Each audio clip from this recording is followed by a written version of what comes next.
Bom, sobre a escatologia, né? Escatologia em teologia, religião e filosofia é a doutrina das últimas coisas, ou do julgamento, ou do juízo final. Dizem que Leonardo da Vinci ele pintou o quadro Juízo Final lá no Vaticano, em Roma, sede do Papa. Na Itália, na Capela Sistina, lá no teto, na abóboda, né? O juízo final. E ele, quando terminou de pintar, ele ficou tão impressionado e ele refletiu sobre a volta de Jesus. O milênio, né, a palavra milênio, quiliasmo ou quiliasma,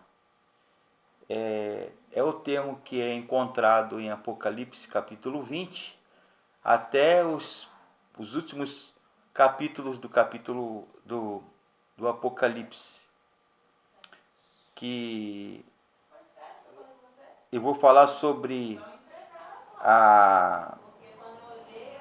as escolas escatológicas. A primeira posição é sobre o amilenismo. Amilenismo significa que não existe milênio. Para os amilenistas, acreditam que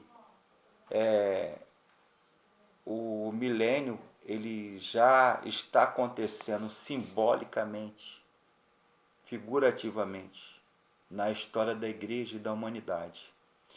Desde a morte de Jesus na cruz e a sua ressurreição. O amilenismo acredita que não existe um milênio futuro. E Apocalipse 20, de 1 a 6, está acontecendo agora, na chamada época da Era de Ouro da Igreja. E quando Cristo avança, o Evangelho avança, a Igreja e o Reino de Deus avançam também. E depois haverá simultaneamente a ressurreição dos crentes, a ressurreição dos descrentes, o juízo e o período que compreende novos céus e nova terra.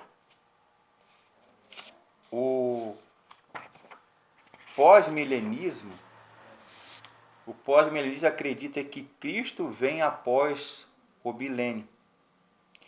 E de igual forma com a milenismo, eles acreditam que depois, esse pós significa depois. Conforme a posição do pós-milenismo, ou milenarismo, tanto faz, Cristo retornará depois do milênio. Ou seja, resumidamente, pós-milenismo. Cristo vem após o milênio, existe a época da era da igreja, de ouro, que Cristo reina com a igreja, evangelização, está em Apocalipse 20, de 1 a 6, acontece agora. Depois haverá ressurreição dos crentes, ressurreição dos mortos, dos descrentes, o juízo e novos céus, nova terra e depois um estado eterno.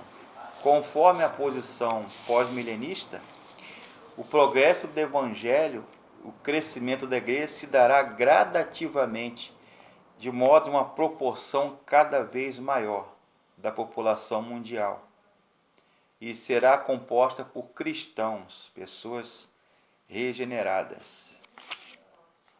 O pré-milenismo distingue-se pré-milenismo histórico e o pré-milenismo dispensacionalista. O pré-milenista acredita que Cristo vem antes do milênio, antes do arrebatamento.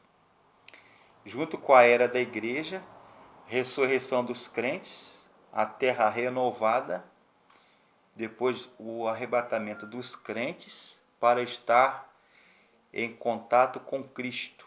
O milênio, que compreende, segundo os pré-milenistas, um estado de 1000 anos, literais, como diz a Bíblia, ressurreição dos descrentes, terra renovada, Os pré-milenistas clássicos diferem sobre a Terra renovada. Começará no milênio ou estado eterno, e depois disso tudo o estado eterno. Cristo, ele vai fixar a capital mundial em Jerusalém, Israel, e o seu governo mundial. Período de paz e prosperidade, segundo os pré-milenistas históricos. Depois do milênio, depois desse período de chamada Era de Ouro do milênio, haverá um estado eterno. Agora, os pré-milenistas tribulacionistas. Cristo vem antes do milênio e antes da tribulação, junto com a era da igreja. Haverá um período de 7 anos, arrebatamento dos crentes para estar com Cristo, depois o milênio, ressurreição dos descrentes. Então, para os pré-milenistas tribulacionistas, acreditam que vai ter 2 ressurreições, uma dos crentes e depois a dos descrentes. Juízo no milênio e depois o estado eterno.